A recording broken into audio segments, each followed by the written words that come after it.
네, 오늘 장 선전락 시간입니다. 어제 수급 공백을 여실히 느낀 하루였습니다. 오늘 또 그런 부담감을 안고 변수들이 작용하고 있죠. 금통위업 만기를 앞두고 시장이 또 어떻게 변화할지 미리 전망해보면서 전략을 세워보도록 하겠습니다. 위진베스트의 김영철 팀장, 김종효 위원과 함께합니다. 안녕하십니까? 예, 안녕하세요.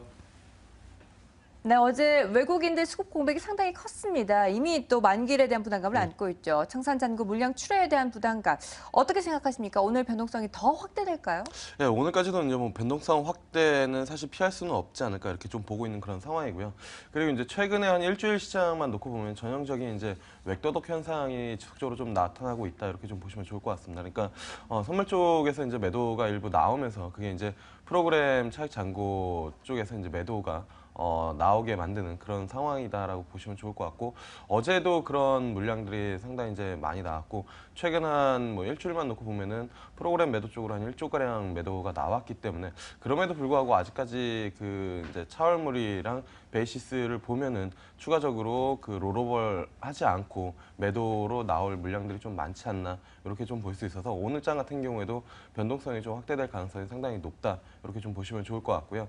그리고 이제 코스닥 같은 경우에도 어제 이제 뭐 장중에 변동폭이 컸고 고점에서 좀 조정을 받았는데, 코스닥 조정은 개인적으로는 고점에 대한 이제 경계감이 일부 좀 작용을 했다라고 좀 보시면 좋을 것 같고, 추세가 뭐 완전히 꺾였거나 코스닥 시장이 여기서 추가적으로 레벨업 하지 못한다라는 뷰는 아직까지는 뭐 발생하지 않고 있는 그런 상황입니다. 그래서 뭐 만약에 오늘장의 변동성이 좀 확대가 된다라고 하면은, 개인적으로 투자 전략은 거래소 그리고 코스닥, 뭐 사실 양시장을 구분하는 게 이렇게 큰 의미는 없지만 기존 주도주 위주로 조정 시에 매수 관점으로 좀 보는 게 맞지 않을까 이렇게 좀 보고 있습니다.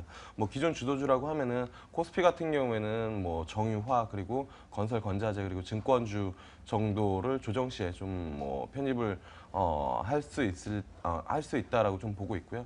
그다음에 뭐 코스닥 같은 경우 지속적으로 뭐 주도주라고 말씀을 드리는 화장품 그리고 뭐 바이오, 제약, 컨텐츠, 반도체 이런 관련된 종목들을 뭐 오늘 그리고 뭐 조정 시마다 좀 분할로 접근을 해보는 전략이 유효하지 않을까 이렇게 좀 보고 있습니다. 네, 오늘도 변동성이 확대될 것으로 전망하고 있습니다. 만약에 조정이 온다면 오히려 매수 타이밍을 잡아보자라는 의견까지 내주셨는데요. 위원님도 이 의견에 동의하시나요?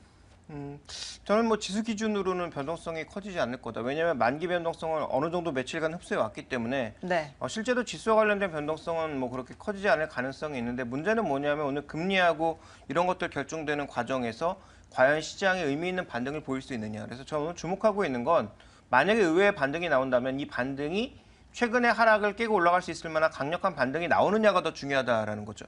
그러니까 뭐 조금 질질질질 밀려버리는 건 뭐 제가 보기에 그렇게 큰 의미도 없고 뭐 그렇게 크게 시장의 위험도 아닐 것 같은데, 문제는 뭐냐면 반등을 어설프게 시도하다가 다시 밀려버리면 이건 또 그동안 참았던 사람들의 추가적인 매도를 불러일으킬 수 있는 요인이기 때문에 제가 보기엔 뭐 우리가 주목해야 될 건 얼마나 더 밀릴까, 만기 관련 영향이 있을까 보다 반등을 시도할 때 그 반등이 과연 의미 있고 강하게 나오느냐, 여기에 좀 집중을 하셔야 될 것 같습니다.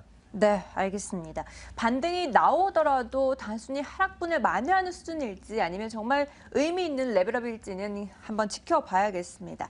자, 그리고 또 시장에 문제가 되고 있는 것이 바로 이 환율입니다. 구로다 총재의 발언으로 인해서 환율 시장 롤러코스터를 타고 있는데 예. 또 다시 시장을 흔들 만한 요소가 될 수 있을까요? 일단은 뭐 시장 흔들 만한 요소보다는 저는 이 환율 변동성을 통해서 종목들을 좀 그 포트폴리오에 편입하는 그게 좀 중요하지 않을까 이렇게 좀 보고 있고요. 네. 일단은 환율 코멘트를 좀 본다라고 하면은 미국이랑 일본이랑 최근에 뭐 신미럴 외교 이런 이제 코멘트들이 뭐 계속 나오고 있는데, 그런 연장선 상에서 환율 공조가 좀 나타나고 있다라고 좀 보시면 좋을 것 같고, 지난 주말에 이제 오바마 대통령의 이제 코멘트 이후에 아베 총리 그다음에 구로다 총리를 이어지면서, 사실 뭐 미국 오바마 대통령이 그런 코멘트를 하기를 기다렸다는 듯이 일본 쪽에서도 코멘트가 나오고 있다는 것 자체가 공조화가 일어나고 있다는 부분들이거든요. 사실 엔화 약세가 이 앞전에 진행됐었던 이유도 미국이 어느 정도 그 문제들, 그러니까 엔화 약세를 용인해줬기 때문에 그렇게 이제 추가적인 양적 완화가 지속적으로 일본에서 나오면서 엔화가 약세가 나올 수 있었던 부분이기 때문에 어쨌든 지금 뭐 미국이랑 일본의 그 환율 공조화가 좀 나타나고 있다 이렇게 보시면 좋을 것 같고 사실 환율 같은 경우는 가장 중요한 게 방향성도 중요하지만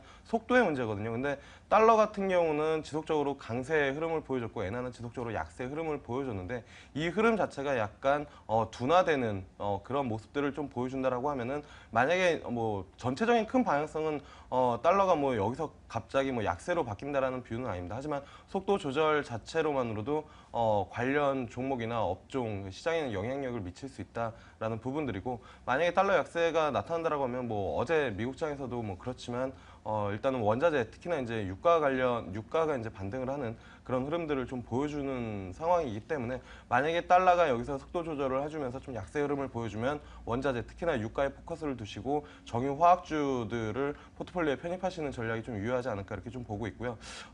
엔화 같은 경우에는 사실 이제 뭐 자동차 업종에 대해서 반등이 나오지 않을까 이제 많이들 생각을 하실 텐데 개인적으로는 엔화로 인해서 자동차 업종이 이렇게 뭐 드라마틱한 반등이 나오기는 좀 쉽지는 않다. 왜냐하면은 엔화가 문제가 아니라 추가적인 성장에 대한 문제이기 때문에 뭐 일시적으로 투신 개선은 있을 수는 있으나 이게 뭐 V자 반등이나 아니면은 뭐 드라마틱하게 반등은 나오기는 어렵다. 그래서 트레이딩 정도의 전략은 유효하지 않을까 이렇게 좀 보고 있습니다. 네, 환율도 문제지만 오늘 특히나 금통위의 금리 결정을 앞두고 있습니다. 그동안 꾸준하게 상세를 보여주던 증권주들은 오히려 하락세로 돌아섰고 보험과 은행주들은 다시 상승하는 모습인데 금리 동결의 시그널을 미리 포착한 것 아닌가 싶은 생각이 드는데 어떻게 평가하시나요? 뭐 지금 사실 시장 같은 경우에 금리 인하가 되느냐 안 되느냐보다 사실 금리 인하의 필요성이 더 어필이 되고 있는 그런 시장이지 않을까 이렇게 좀 보고 있고요. 네. 사실 시장에서는 뭐 특히나 이제 뭐 금리 그러니까 국채 가격 같은 경우에는 이미 시장 금리 인하를 좀 반영하고 있지 않나 이렇게 좀 보고 있어서 뭐 전반적으로 저는 금리 인하를 하던 안 하던 종목별로 그러니까 사실 뭐 금리 관련된 업종이 은행이랑 증권인데 저는 은행보다는 증권이 좀 더 유효하지 않을까. 어제 조정을 뭐 증권주가 받았음에도 불구하고 유일하게 신고가를 기록한 게 뭐 지속적으로 탑이라고 말씀드리는 메리츠증권은 또다시 신고가를 냈기 때문에 어쨌든 메리츠증권 중심으로 증권주에 대한 투자 전략이 좀 유효하지 않을까 이렇게 좀 보고 있습니다. 네, 아직까지 증권주 투자 전략이 유효하다. 그 안에서도 메리츠 종금증권을 꼽아주셨는데요. 위원님, 어떻게 보십니까? 금융주 전체적으로 좀 전략을 제시해 주시죠. 일단 기본적으로 금리 결정에 있어서 마지막 남은 화살이거든요. 네. 그러면 타이밍 문제입니다. 지금 쏘느냐 아니면 기다렸다가 정말 필요할 때 쏘느냐. 그래서 지금이라도 쏴서 사람들의 심리를 안정시켜 주느냐 아니면 정말 필요할 때까지 활시만 당겨놓고 기다리고 있다가 마지막에 쏘느냐 문제인데 저는 후자가 낫다고 보고 있거든요. 그러니까 7월 달에 아마 정책 패키지로 금리 인하와 함께 여러 가지 재정 정책을 함께 쓰는 것이 더 좋다라고 보고 있는데 뭐 이번에 한다면 어쩔 수 없는 거고요. 그래서 앞서 말씀해 주셨다시피 저는 뭐 금리 결정 자체는 별 의미 없다라고 보고 있고요. 투자 포인트만 보면 된다. 은행은 배당과 가치라고 하는 두 가지 관점에서 그다음에 증권주는 실적이라고 하는 관점에서 놓고 봤을 때 어떤 종목군들이 의미가 있느냐를 보면 저는 뭐 NH투자증권이나 BNK 금융지주, 신한지주 같은 종목군들이 좋지 않을까라고 보고 있습니다. 네, 증권주 안에서도 여러 종목을 꼽아주셨습니다. 관심 있게 챙겨보시기 바라겠습니다. 자, 오늘 뭐 금통위도 있고 만기에 대한 부담감을 안고 수급 공백을 또 어떻게 벗어날 수 있을지가 변수가 될 것 같은데요. 오늘 같은 흔들리는 시장 안에서 또 튀어오를 만한 종목은 있겠죠. 예. 어떤 종목 기대해 보면 좋을까요? 사실 뭐 일전에 한번 이제 뭐 그 종목으로 가져 나왔었던 종목인데요. 창의에탄올이라는 종목입니다. 어제장에 좀 강한 상승세가 보여줬기 때문에 오늘 만약에 조정이 나온다면은 편입이 가능하지 않을까 이렇게 좀 보고 있고요.